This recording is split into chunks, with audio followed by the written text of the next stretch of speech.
Sodomstund nummer 8. Da vi tog som er tingen her, sodomi, legg meg til at det ikke er homoseksualiteter. Det er et humanissobegrep, lukka som seksuell orientering. Det er bort ut ur munnen av fænanen. Ta vårt god at det er. Djevelen han vil gjerne til at vi skulle halda til at synd ikke er så farlig, og synd ikke er synd. Nei, synd er synd, og det er bare dømt ut fra Bibelen.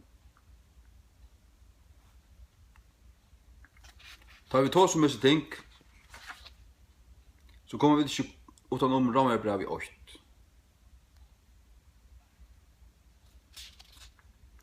Romerbrevet 8 fordømer disse syndene og på det aller kraftigaste. Og viser dere til at de som gjør seg ut i dette, de styrer seg ut i det selv. De ferder fra til naturlige, ivrig hatta som er i møte naturene. Rom 8 fra Nujjan av til at det som kan være vidt om god er ei sunt og i tøymon. Til god hever sunt tøymon til. Det hinner av skjønlige loter hans er fra skapan veraldarinnar er klarlige satter, verande fætair av tøym loten som er gjørder, enn ta hans er evige måttor og godhødd, så tar er utan ombering. Av tog at tar kjent og god, dørmøtte tar han ikke som god, og helt det var takksamer, men gjørdust fafongter i sunnen uimyndanen, og tar av favetskutta hjärsta vær myrkja. Vottan til seg sjálvar vera vusar, gjørdust tar darar.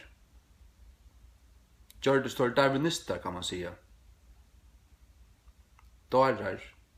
Og brøtt og dord hins øforgangelige gods, ivru gjenna mynd, gjørd luk forgangelin manne, og foklun og ferføttun djaurun og skrikiktum. Hvers vegna god øysne gav tar opp til eurønsku.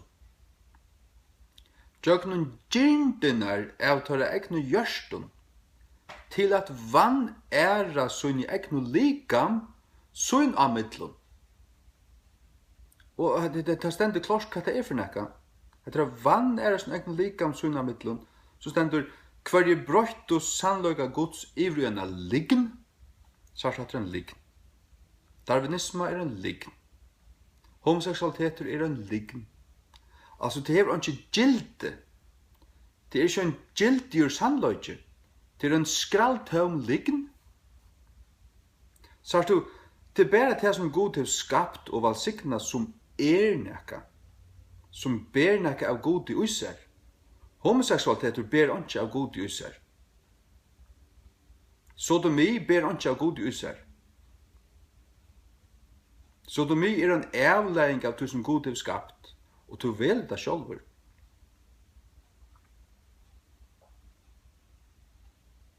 Brøttu sannløyga gods er en liknja, og tilbau og tæna av skapningen møyri enn skaparen, som er valsikna av dem over. Amen.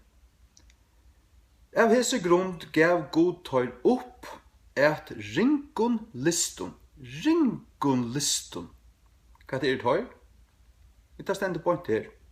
Det er Guds år, Romerbrevet 8, som vi leser for deg.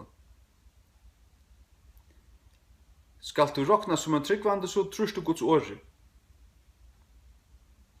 Du er ikke en kristen hvis du avnokta Guds år. Til en ta kvinnor torra, sagt du, av hese grund gav god tar opp et ringunlisten, så kommer det. Til en ta kvinnor torra, brøtto, hitt naturliga brudje iver i hatta, som er i møte natturene. Kvinnor torra, brøtto, den naturliga brudje iver i hatta som er i møte natturene. Hva snakker han om? Jo, vi sutja da klarare. Han fortsetter, og så må løs øsne mennene, færande fra til naturliga brudjunnen av kvinnene. Ok, hette kinsligt.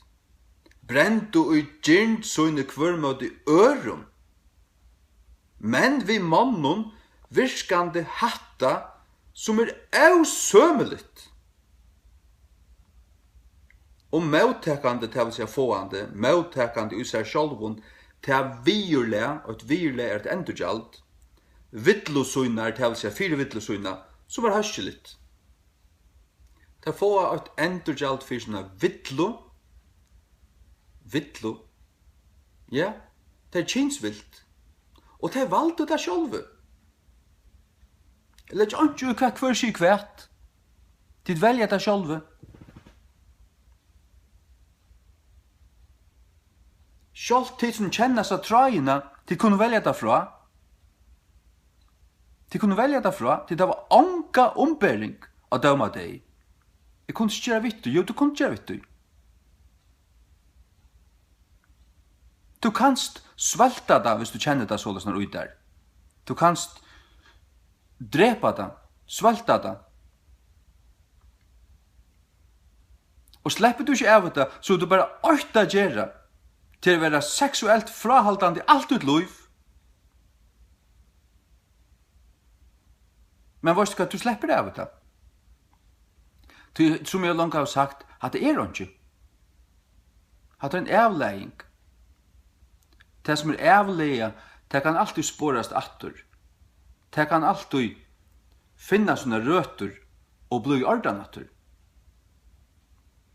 Alt som er ferdig av leie kan bli ordanatter. Vi la vittlosynar som var hørskeligt. Hørskeligt. Og hva tar seg han om? Jeg spyr bøyblene som holdt. Hver så gjør vi hva vi la god djevel for at her? Jo, vi tar langt lys Judasar brev. Judasar brev tåsar om Sodom og Gomorra.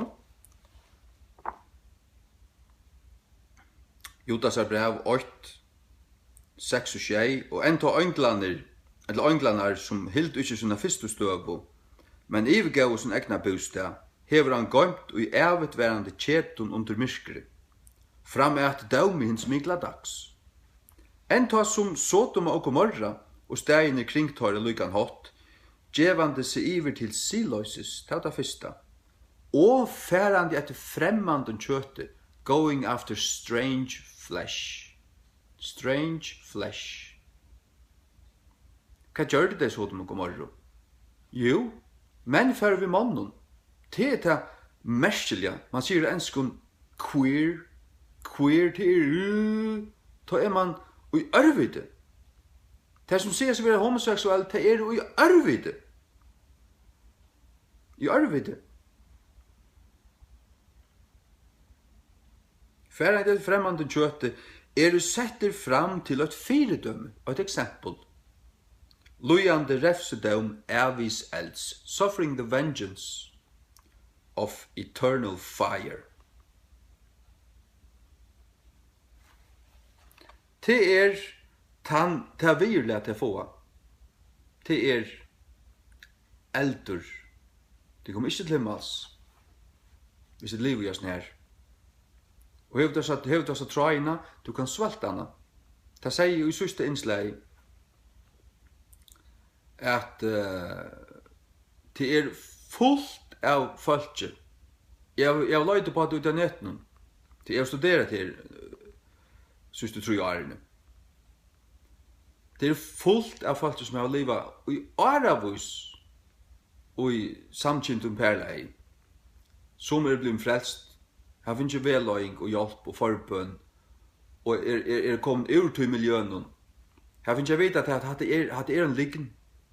Du kan komme på sjurast her, og som så har størst skjutene, og har gynnt mivust på sjurtøy, og tar seksualiteter er brøyter. Brøyter. Knappt ble oppdaget det til at det var hitt kine. Det var ikke det samme kine som de skulle troa. Og være sammen vi, og få altså, giftast vi. Ja. Så til det er omgombering. Vi løser det her i vers 20. A gode Boris har vittnesbord, hinner av skjønlige loter hans fra skapan veraldarinn klarliga satter. Alt. At det ikke kom til oss av sjálfun. Gode skapa det. Og på 6 dager, for 6000 år siden, akkurat som Bibelen sier, Darwin støyger i helvete. Evolutionslæran en helvetes liken ur enda og i annan. Verande fæta at ha loten som gjørder, enda hans evige måtter og godhødd, så at han utan ombering. Det utan ombering. Ongan omskyldning. Nei, ongan omskyldning. Gjør så vel. Vend om. Du måst vende om. Og trykva Bibelen. Be til Jesus. Og be han rønsa det. Han løyser det. Begge tid som ujasten her, men også tid som stolasten her. Tid jo helvetes bønn.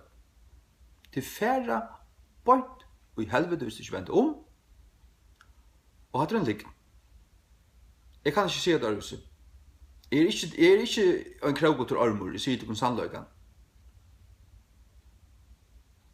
Det gjør jeg.